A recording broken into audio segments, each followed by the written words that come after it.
Bluff City Media presents The Anthony Sain Show with your host, Anthony Sain. Now, let's get to the show.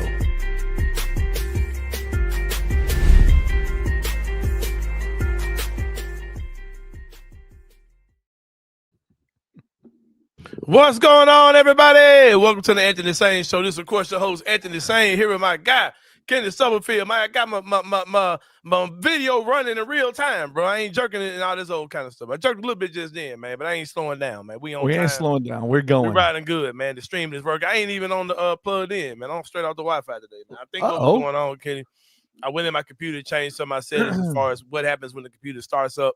Yep. And I deleted some stuff from my download folder. My download folder was super jammed up. Downloaded about 20 gigs and stuff, 30 gigs and stuff on my computer yesterday, man. I think that's what it was, but I'm back in this jump, man. We rolling, we streaming in real time.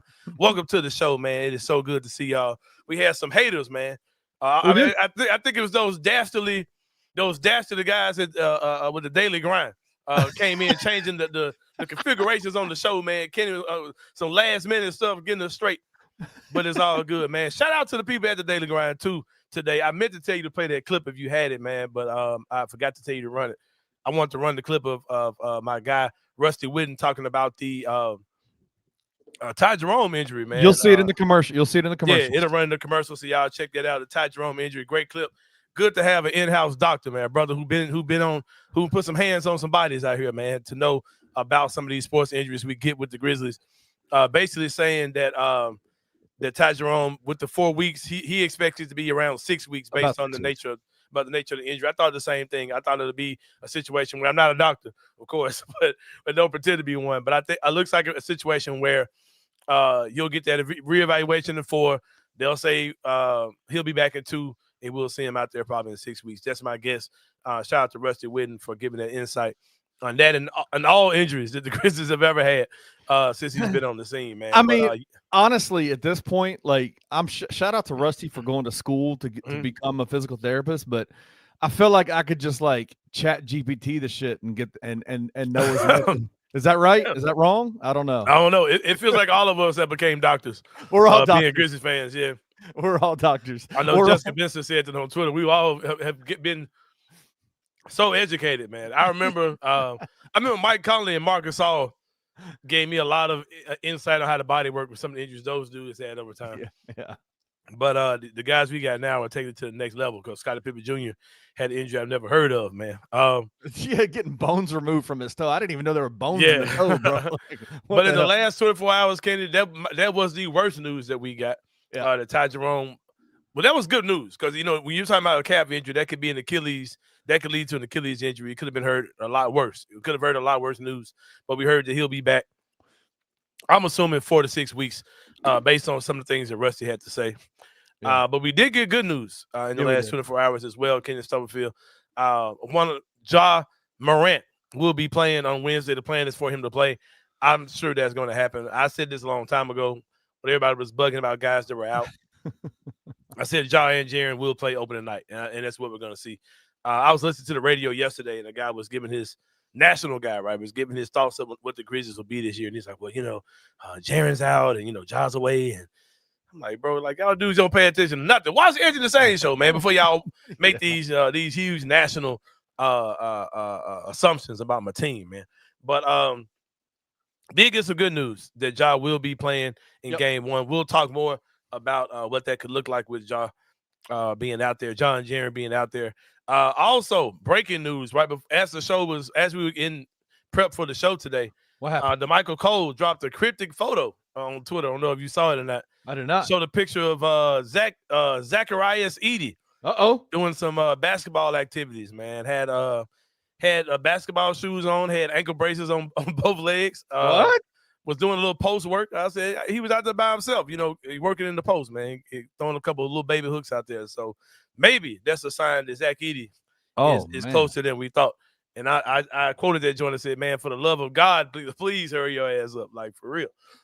It would be great to see Zach Edey back.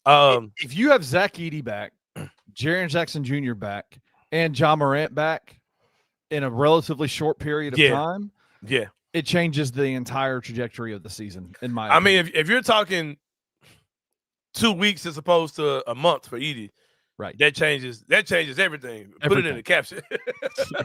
Change. Put it in the caption, man.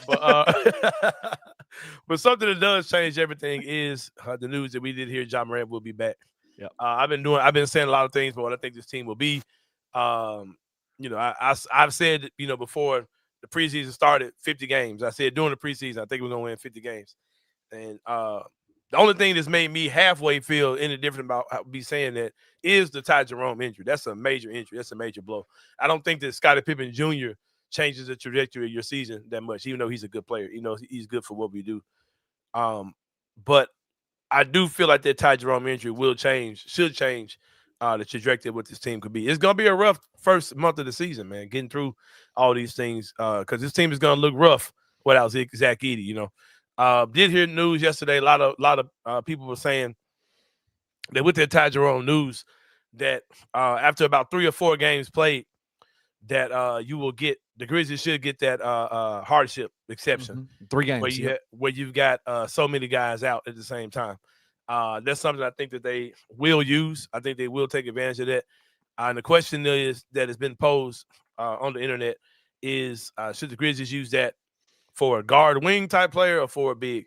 I stamp hands down and say a big because hands down a big. Absolutely. I think that you should definitely get a big, man. I think that you can make way with the Cam Spencers of the world, with the I would say TJ Small. I got him in the shorts, dude. Little Mookie Small from Hamilton, from Hillview. Yeah, T-Main. T-Main from But what's his name? Javon Small. Yeah, Javon. I started thinking about TJ Shorts for some reason. I think that they can get away with the Cam Spencers, the Javon Small situation. Yeah. I also think it's going to be more minutes for my guy Cedric Coward, who I think needs all the minutes in the world. I had an interesting conversation with the guy on Twitter. I can't think of his Twitter handle, but we've interacted for a while. He seems he's been around Grizz Twitter for a long time, and he said something yesterday just made me want to ask the question. Like, y'all do know that Cedric Coward is going to play, right? Like, right. Yeah. Now I know that Isolo is a different coach than Taylor Jenkins, but I'd assume that the whole line of communication coming from the top down to the bottom is still going to pretty much stay the same. Like the Grizzlies in this entire – I'm going to start with Dillon Brooks, right? We've played all of our rookies. Like, we played these dudes. Dillon Brooks got minutes. Jaron, Marco Gooduric got minutes. You know what I mean? Who? Exactly. Xavier Tillman, Zaire Williams. Jake the Raven didn't play a lot of minutes, but he played as a rookie, right? David Roddy, all these guys got minutes, bro. Like this dude's going to play, bro. Like Desmond Bain, all these dudes played. Yeah. Like all these guys, Brandon Clark, all these guys played as rookies. There's a lot of people thinking that he's not going to play this starting off the season. I think he's going to play game 1. I think he's going to be in that 10-man rotation. He's a guy, man. If he pans out, it changes everything. Shout out to this changes everything caption, but. He could if he pans out, bro, it changes a lot. It changes what the perspective of this team could be if he's a guy that has that ability to catch on fast and produce early. I think that's something that can definitely change, a lot. If they go get a big, there are 2 guys at the top of my list. One, I know I'm familiar with this game, and one not so much. I just know what he's done against us, right? And there's a lot of times how GMs do make decisions about how a guy looked against them, right? One guy's Precious Achiuwa, former University of Memphis Tiger, versatile defender. He can guard on the perimeter a little bit. Mainly, I think he can guard threes and up. I think it's probably what you expect him to do. I think he can guard 3 through 5. Pretty good rebounder. Not really a rim protector. Kind of undersized for a big.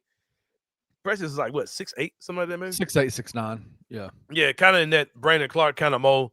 I like him. I like his game. I liked his game in college. Another guy is my guy Charles Bassey. Yeah, spent a lot of time with the Spurs. I like him. I think he's around 6'10", 6'11". Yep, strong dude. I think he's kind of mildly athletic, if I'm not mistaken. Yes. Does the rebounding, does the screening. Not really sure he's much of a rim protector, but I like his game as well. If the Grizzlies do get a big, those are 2 guys I'm looking at. I don't care anything about getting a guard at all, to be honest with you. Play the dudes you got, man. I think you got a lot more depth at guard. Even if you want to play a super tight rotation, I think you can get away with those type of things. And another thing, too, what I'm not really concerned about, you got Ja Morant. He's here. Ja's going to play 30 minutes a game. of the other minutes that are left figured out. You're talking about, 15, you're talking about 18 minutes. If Ja plays 30, 31, 32, you're talking about 18 or less minutes for, whoever the other backup point guard is. So I'm not really super concerned about that, being that Ja is as good as he is. But at that big man position, there's a big fall off after Jock Landale. And Jock Landale is a big fall off of Zach Edey. You know what I mean? So I think we need another real big on this roster. Maybe a guy that you might keep around for the entire season. So I would look at, again, the guy like a Charles Bassey or Precious Achiuwa. Of course, Precious Achiuwa would probably be the better article in the Daily Memphis or the Commercial Appeal the next morning after they sign him. But I think Charles Bassey would be a better fit. But like I said, the big news. Yeah. Go ahead, bro. As much as I like Precious Achiuwa's game, and this is a dope story to have him back in Memphis. Honestly, like the one that is Charles Bassey is the one that I look at and I go, his game and what he does and the athleticism and the size and how he rebounds, his movement off ball, those kinds of things. To me, it's a no-brainer. If you can get Charles Bassey, you get him, yep. Right? Like, because he's the kind of big that it feels like Tomas Isolo likes to use, kind of those set screens, rim run, rebound, big is exactly what Charles Bassey is. And I've always liked his game, even when he was in college. Man, he was great. So yeah. Anyway, I think he's the guy I would go after if I could get one. Yeah. Do I have a prediction for this first 20 games or so? No. Get as many as you can, bro. It's going to be rough. It is going to be rough. But I do think that once this team gets up to speed, if Ja and Jaren are healthy this season and you get guys back, like you get Edey back, you get Ty Jerome back, I think this team's going to be ready to roll. They're a team that can go on a nice little stretch throughout the season, man. And it's so strange, man. There's such a cloud over this team this year, and there's so much negativity around this team. I'm not there. I feel like I'm one of the few people that's not there, but I'm fine with that as well. But what I was about to say, it's just I was talking to somebody, this same guy on Twitter. He was like, "Oh, this just feels like we're in a rebuild, right? We're in the rebuilding. They're like doing a soft rebuild, or they're." I'm like, no, man. Like, why do y'all think that? Like, why do y'all think the Grizzlies aren't trying to compete this year, or they're not set to compete, right? Because I said, what did you think that Oklahoma City was doing last year, right? Yeah. Like, Oklahoma City was a team that had a very young core. They went out and got 2 veterans, and they got better, right? The Grizzlies had a young core. They went and got 2 veterans, and now you're saying we're rebuilding. Like, like I understand, bro. I'm gonna give a very unpopular opinion. Y'all gonna get mad at me. I'm not saying this in hindsight, because you gotta remember, I'm the guy who said these things before anybody said it. Right. We've really overrated what Desmond Bain is, bro. In the whole I think Desmond Bain is a really good player, and I think he's gonna pay dividends for Orlando. But I think we've kind of the echelon that our fans have kind of put him in as far as what he is, as far as a loss. I'm not there. I'm not there with people who are putting Bain at a certain level of player. His game had a lot of flaws to it. Like, it was a lot of flaws to this game.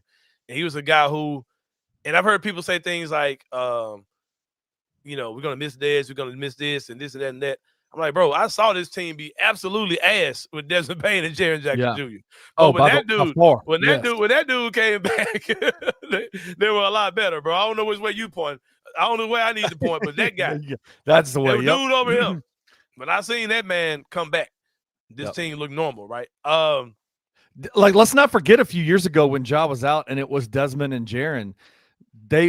How did they start off the season? Weren't they like 1-20? Like, they were horrible. They weren't even close to 500. Horrible, right? And I think a lot of the perception of Desmond Bain comes from what a lot of the national media guys are talking about, because you see his numbers and you see what he's done.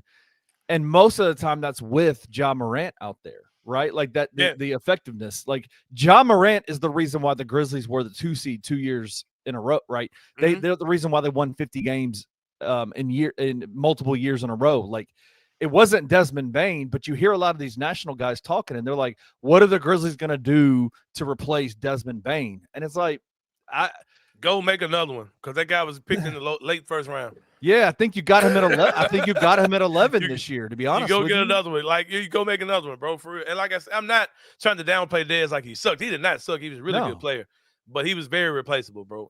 But I feel like this Ty Jerome loss you're going to feel that loss. They That were guy 1-11 with Jaren Jackson Jr. and Desmond Bain and to start Desmond off Bain, that season. yeah. But I think you're going to feel that, Ty Jerome. But man, just get through it, bro. Just get through it. Yeah. Fans, just be patient. My guy, King Meek said, when do I start? What did he say? When do I feel like they're going to be full strength? My evaluation date is January 1, beginning of the new year. That's my date. Once you've had Edie for a while, hopefully you got Ty Jerome back. See where you are then, and make your decision. Because I've seen people that have us in some of these wild places in the standings in the West. I'm like, all right, I'm just gonna sit back. And if we end up being ass, bro, we end up being ass. But guess what? You got the Phoenix pick, lottery picks, and you got our lottery pick. If we're ass, that's whatever. Bro, we just got to be ass. But it's gonna have to be ass. But I think it's gonna be a fun year, man.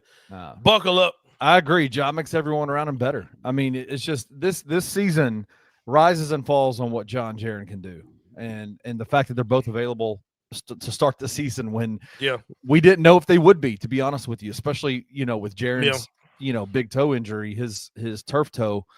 I mean, come on, man, like the fact that they're both back.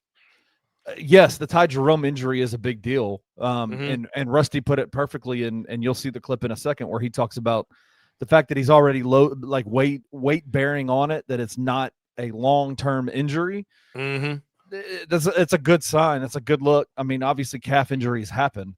But man, I'm telling you, if John Jaren can be healthy and stay healthy and get off the way that we think they can, season's going to be fine, man. And then bring Zach in and just let it roll, man. Let it ride. Yeah. My guy, I was tripping on my guy, John Martin, who's an eternal pessimist when it comes down to the Grizzlies. I don't know if you remember the year that Zebo got hurt. Remember that year Zebo got hurt, right? Oh, yeah. Was it that Rudy got hurt? One of them got hurt. And I remember John Martin back then was like, oh, man, folded up. I was like, I guarantee this team makes the playoffs. They still make the playoffs, right? Like, John's always going to be a pessimist when it comes down to the Grizzlies.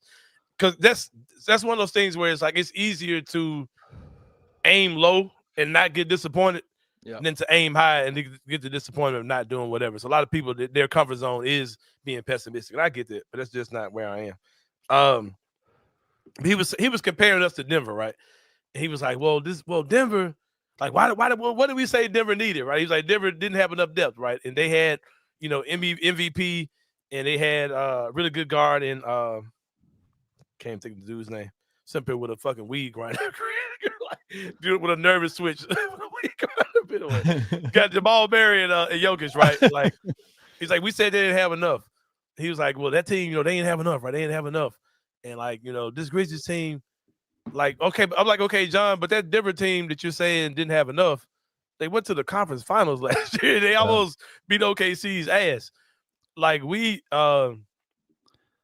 like you're saying, but you're saying we're going to be ass. Like, we need to tank. Like, there's a lot of space in between. There's a lot of space in between what Denver did and tanking, bro. You know what I mean? So all those things are just weird. I'm not saying that really to call out John, but that's an opinion I've heard a lot of people have. Like, the Grizzlies, they start thinking about tanking. It was going to be a bad year. It could be, man. Like, it very well could be. But I'm not going to rule this season out because I've never seen the Grizzlies bad when John and Jaren playing together. And another thing about that, we ain't been seeing John and Jaren play together either. So that's the way to think about it, too. I think that my guy Bryson said this would be the first time in 4 years that John and Jaren both played together on opening night. We haven't seen those guys play together on opening night in 4 years, bro. I was like, damn.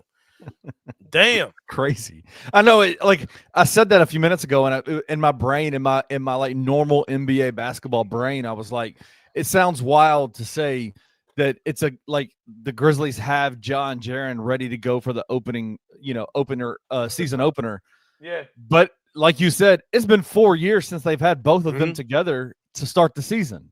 It's crazy. It's crazy. Yeah, man. Like, I'm glad to see those guys back.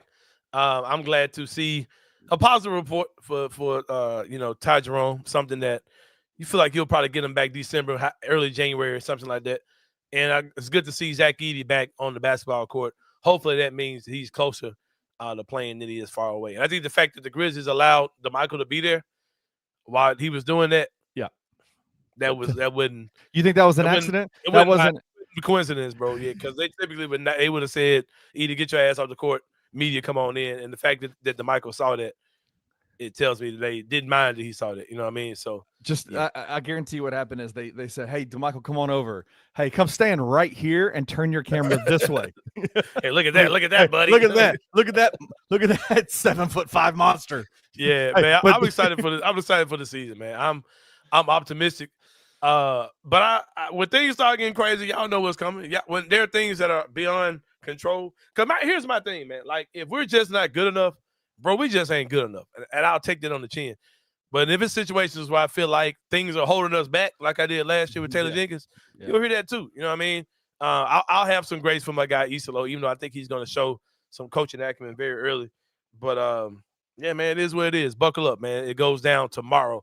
And also, Kenny Stubblefield, if you're having situations where you got pests in your house, man, whether it be ants, roaches, mice, whatever you got going on, man, reach out to the good people at Grade AP Services, man. My guy Reggie Freeman can't wait to get into your house, man. He came from corporate America, working at Fortune 500 companies in management.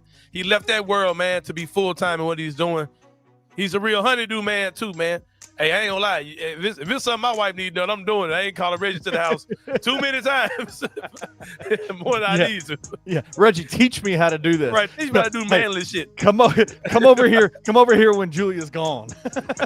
Exactly. You gonna be right there cutting grass and shit, building shit in my goddamn house. Hey, one of the things I'm excited about is we got a little commercial shoot plan with Reggie, man. Like, yeah, man, coming up soon, man. Hard to time down, man. I'm trying to figure out, like, do I need to like protect my camera from Reggie Freeman being on my cat? Like, will it his masculinity, will it break the camera? I don't know. We'll figure it out.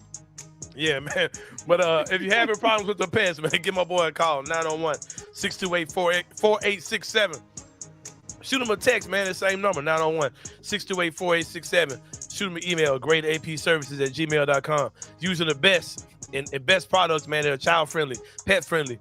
They're going to get them pests out of there, but they are pet-friendly, man. Check them out today at Grade AP Pests. I'm sorry, Grade A Pests. My people, get up with them, man. Well, we about to take a break, bro. When we come back, it's going to be more Anthony Sain Show. We'll see y'all in a minute.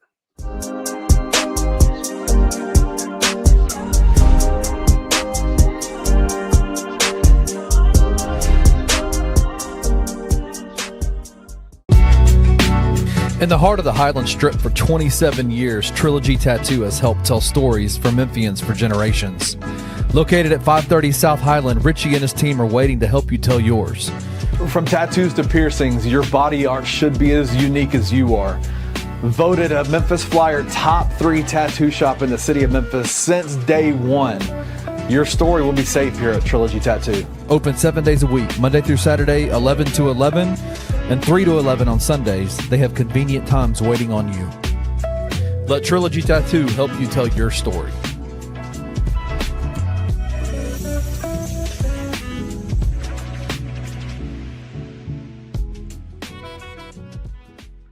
Ja Morant is going to play Wednesday.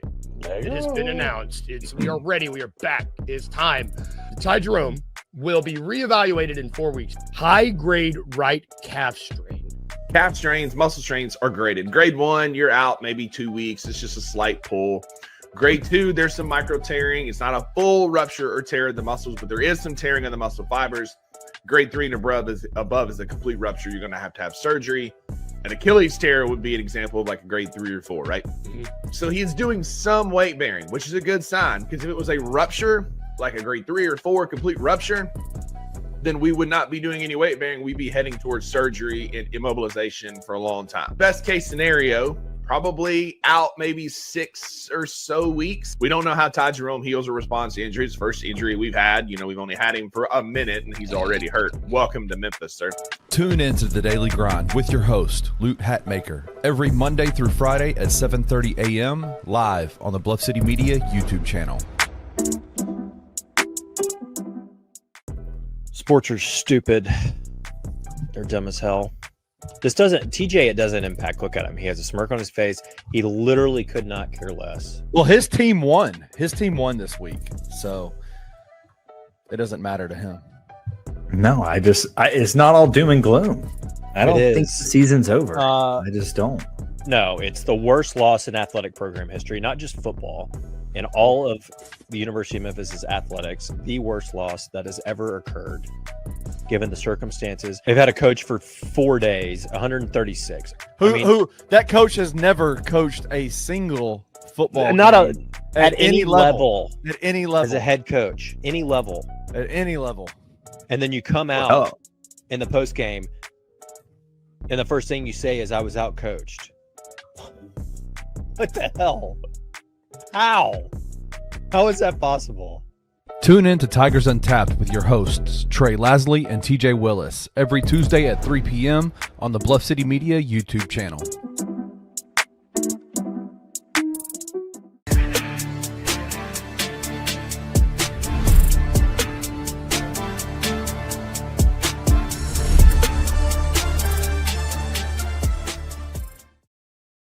All right, y'all. Welcome back to the Anthony Sain Show, man.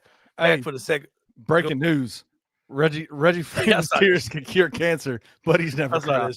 What was Sharon saying? Shout out to Sharon Brown, Grizzlies beat reporter for. Oh, she's just saying he's there after practice. They aren't releasing exclusive information. We know. Oh yeah, I know that. Yeah, but like I'm saying, if they didn't want, trust me, bro, from my time, covering the team after practice as well, like stuff they get news out the way that they don't want you to see, bro.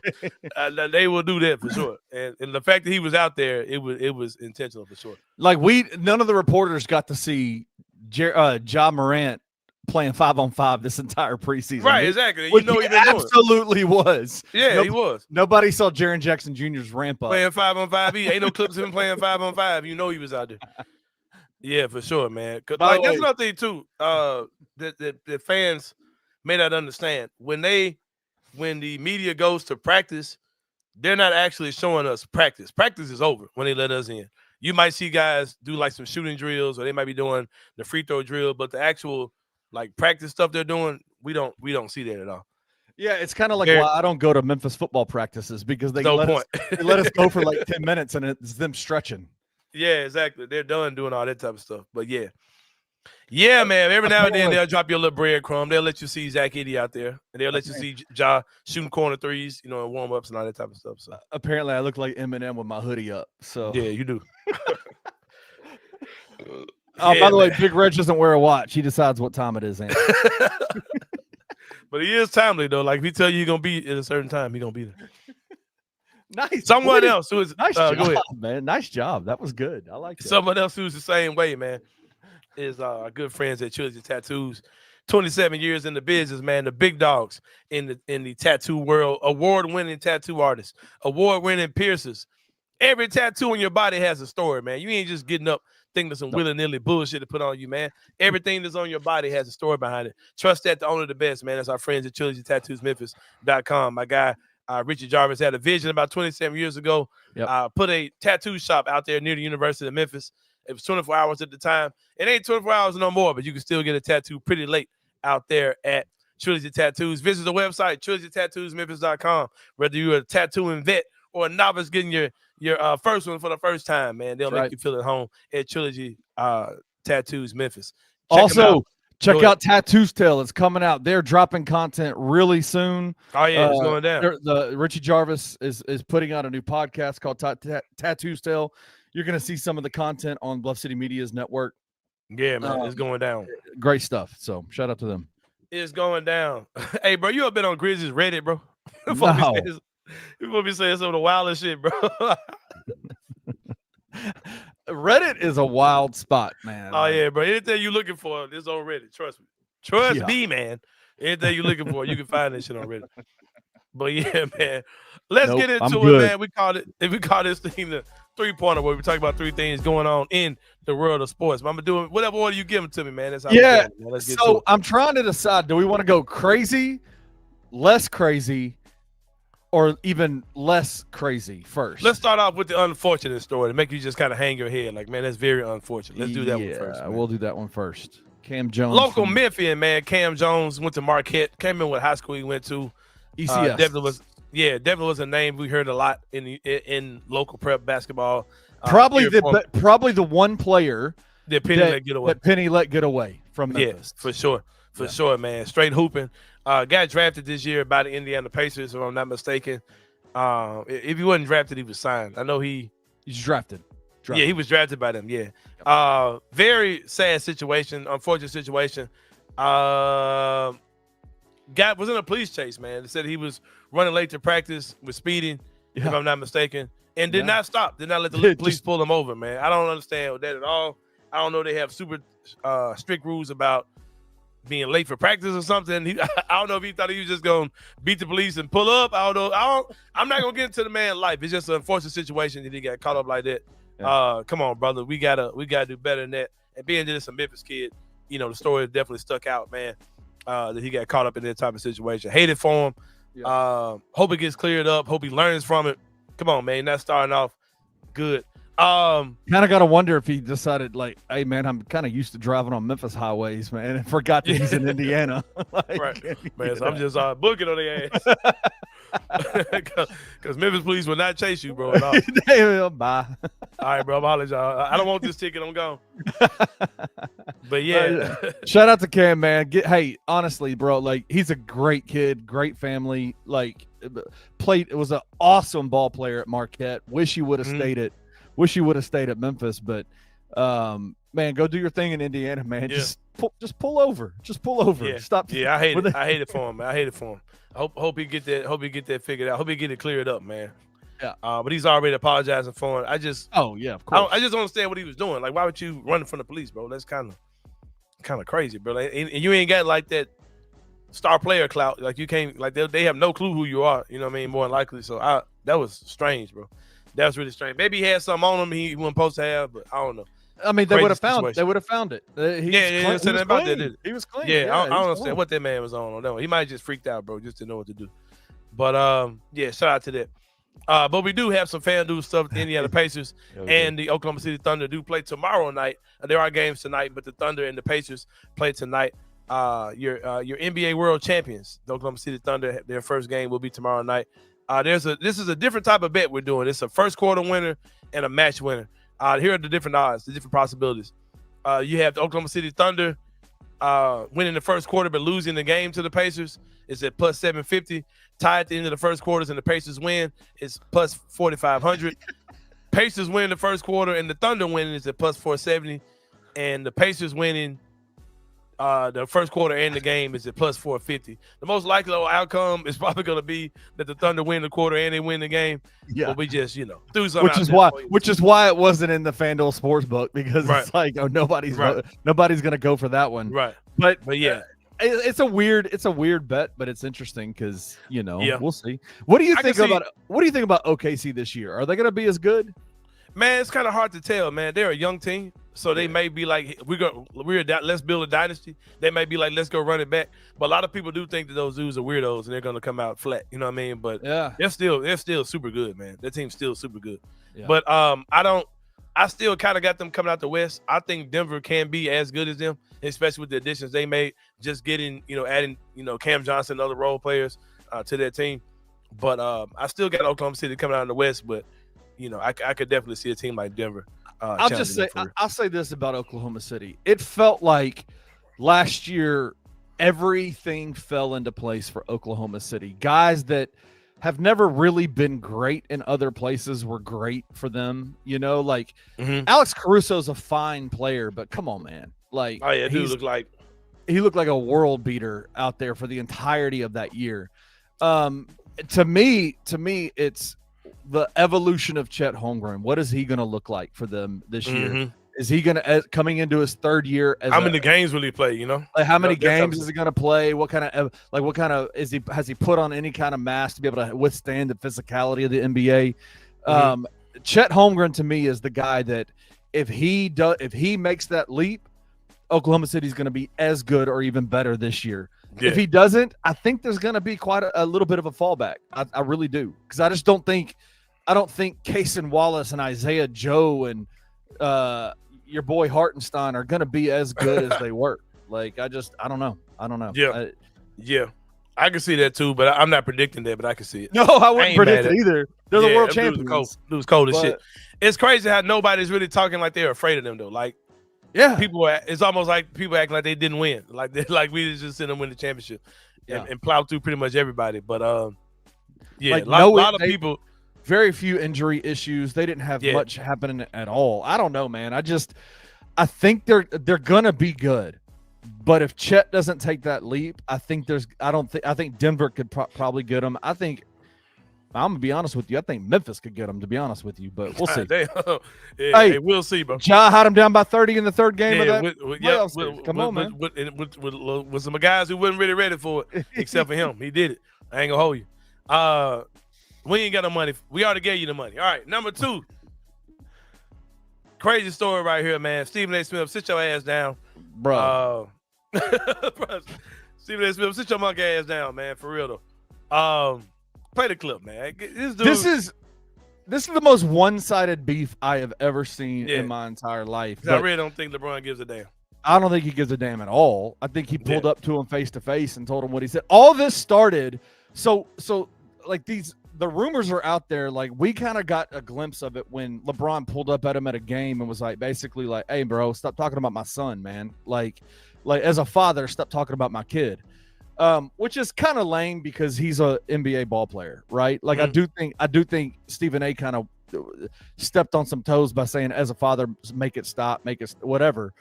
But from what I understand, I read today, there are some rumors that Stephen A. Smith was a part of creating some drama around LeBron and Savannah back in the day, that he was basically saying Savannah was cheating on LeBron, which is why LeBron had kind of an off playoff run like years ago, early on in his career. Damn, so there's kind of been beef brewing, and then now Stephen A. is just going crazy with it. Here's the clip. LeBron, I don't like his not a little bit.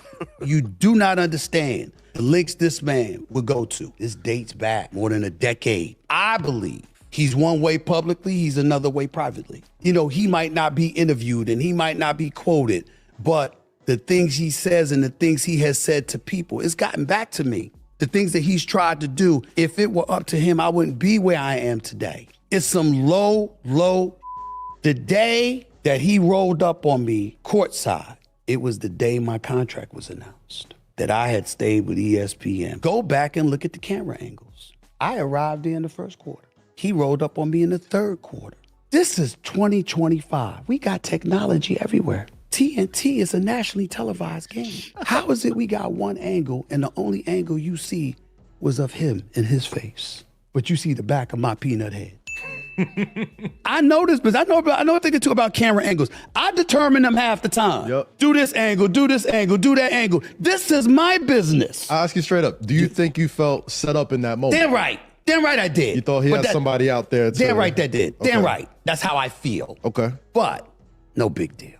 No problem. Because I go on the air the next day and I'm like, that's a dad reacting to his son. Happens on a Thursday.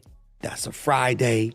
That's Saturday. Richard Jefferson is doing the game in Boston. He's still mic'd. He's working for ESPN. And we see LeBron say to him, yo, man, when he said, as a father, I had it. So I'm thinking, oh, that's not about Bronny. That's about you. Okay, let's talk about you as a father from this perspective. Oh, he ends up getting drafted by the Los Angeles Lakers. Congratulations, no problem. Oh, he ends up being there opening night, that father-son moment with Ken Griffey Jr. and Sr. in attendance. I was there at the game, standing up clapping, no problem. It became a problem when this brother was in the G League, and then the next day, J.J. Redick decides to bring him in the first quarter and ask him to guard Tyrese Maxey. If you could literally feel or see somebody drooling at the mouth, give me the ball. That was Tyrese Maxey. It was a nightmare. And I'm like, you can't do that to him. But you also can't do that to us. We're the media. Now you asking us not to cover the game. The last straw was not him rolling up on me on courtside. If you sat up there and said, yo, LeBron pissed off, he needs to talk to you man to man, and I was in New York, what would I do? I'd be on the next plane to LA. And then you gonna turn around and come on ESPN with Pat McAfee? You gonna come on my channel on a show that comes on after me just to dog me? Nah. And what you dogging me about? Be a man? Yo, I don't like him either. Cool. Nah, I have to protect my family. That's the narrative you playing? Yo, bro, when I tell y'all, you can't measure the level of how pissed off I have been over that. There is no level of disrespect that has ever been accorded to me in my life, more so than what he did. To try to paint me as somebody who would attack somebody's family, knowing I've never done it, I can't tell you how offensive I find that. Hey, I'm mad at King Meeks for what he said in the comments. He literally just said it too, because I don't want nobody thinking I'm fishing in the comments of my response. That's been but he put it up there because I've been sitting there brewing on that the whole time. 100%. I feel a way about Melo, man. That's your man. That's your guy. That's your guy. How you gonna have this clown come on your show to talk about your guy, bro? Nah, bro. Stephen A. Smith. And sit there quietly. That's the part that I'm like whatever. And Melo got a son that's a hooper, right? You know what I mean? So come on, man. That's crazy. That's crazy. That's the part of it that I'm sitting there like, man, bro, like Stephen A can continue his whatever he wants to say about LeBron. LeBron is who he is. He said there's one part where he said, I got there in the first quarter and he confronted me in the third quarter. And Meffrey, he was playing a game, bro. Like he was on the court playing. He confronted you after he got done playing. Like, I don't know, man. Like, yeah, bro. It is wild to me. He said something that's so true. He said, I determined the camera angles. That makes a lot of sense because when it's an ESPN game and he's there at the game, you know how the players will do those like walking into the arena videos, like they'll have him follow them. He doing his own damn video. He does his own ones. Like clown he shows up, dude, he's bro. Clown, bro. Just a clown. Bro, it's something that I pride myself on. Is totally understanding when it comes down to sports. No matter how good you are, what you do, no matter how entertaining what you do, you're not the main event, bro. You're not the main character. It's all about the athletes, bro. Sit your country ass down somewhere, bro. For real though, like he just and then like he had the thing where he's like, well, he says, well, LeBron is a different person on camera and off camera, bro. That's part of the weight that come with being the face of the NBA, bro. When you're at that level and you've got a flawless reputation like LeBron, you have to play the game. You have to politic. You have to use diplomacy. You got to be fake. Whatever you got to say what you want to say, bro. LeBron's legacy is what it is. You know what I mean? So, and I ain't gonna get into Stephen A. Smith because if you look at the run he's been on in the last couple of years, the audience and the fan base he's pandering to, I ain't even gonna get too deep into that, man. Yeah. Don't even get me started on whose approval he's really seeking out here when it come down to some of the stuff he's saying. But I ain't gonna get too deep into it, man. But like I said, I do feel a way towards Melo bringing that man on there for sure. Last thing I'll say about it is with Stephen A. He talked about LeBron wanted to get him fired, right? and if it was up to LeBron, I wouldn't be here. Let's not forget. It would never come to that anyway, bro. The First Take show that Stephen A. has made famous and has created that has been a large portion of the downfall of the national media's ability to have discourse around sports topics is the best that it was after Skip Bayless left was when he had Max Kellerman on the show. Max Kellerman he did not kowtow to Stephen A. Smith. He pushed back on Stephen A. Smith. It was a great show when Max Kellerman was on there. And Max Kellerman Stephen A. Smith got Max Kellerman fired off that show because he didn't like that he wasn't just bowing down to Stephen A. Smith. Yeah, he was sending it to him. Yeah. And so like he's going to complain about LeBron trying to get him fired. You got Max Kellerman fired from ESPN. Yeah, right? man, get your ass on. Come on, man. Don't be hypocritical about this. Yeah, for sure. Straight up tripping. But we do got some Nope. You got no, it's after the next one. Number 3, man, let's get into it. This story so wild. I ain't gonna say it make me feel good though, man. You know what I mean? Oh, yeah. James Harden is one of the stars of is it Starting Five, what they call it? The Netflix thing? Which is, yes, it is a phenomenal piece of work. I ain't seen this season. I ain't seen neither season, to be honest with you. I can't believe I've never seen this. But there was a segment where let's show the segment, man. They had everybody in the world like, what in the fuck am I looking at? What in the hell is going on here? Yeah, man, let's run that joint. Ice cream no milk. Was this little dude? Look, who? James's son? Oh, get off this.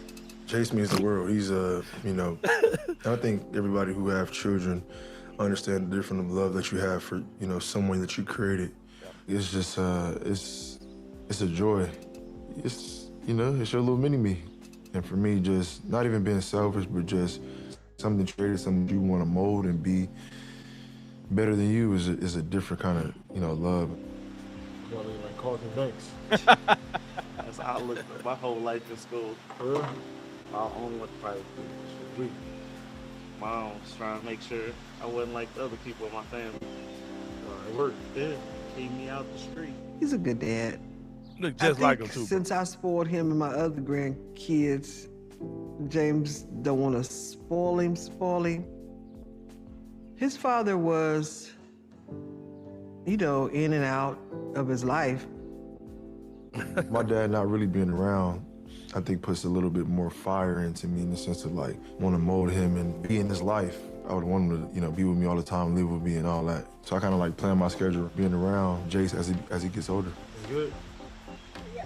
We're not better than mine, James is super private, People are gonna be like, what? Yeah, obviously. They're gonna be shocked. Yeah, we are. Yeah, he's a dad.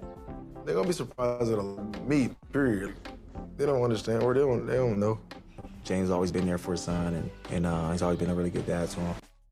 Wow. But it is wild, bro. And I'm super proud of that dude, man. Yes. We just know Harden's being like a party dude, a trick, and all that kind of stuff. Man, dude got a whole house. He got a whole family, bro. I love it, man. I love it. I love that entire That clip. is so awesome, bro. That was so good, man. Like to hear him say why he cares about his kid, why he's private about him like that, man.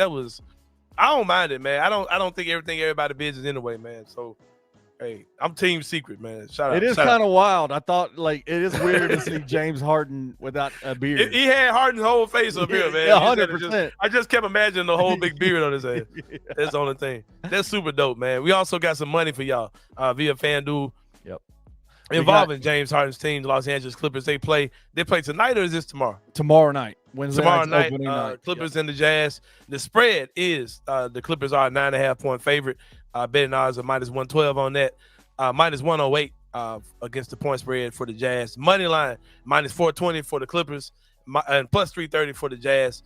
The over and under, I do not know how to bet this in the NBA at all. I don't know either. I've never betted this one time. -114 and -106 for the under. If you want some free money via FanDuel, it ain't free. Are you? Free. Hey, bro, I told you something, Adama. That last preseason game, the one where Ty Jerome got hurt. Yeah. They voted Ty Jerome. I didn't know they did that. Right. I guess they play under a certain Yeah, threshold. we were texting about it during the game. You were like, man, they voted him. Yeah. They voted him, but Santi, I needed 10 points from him. He gave me 9.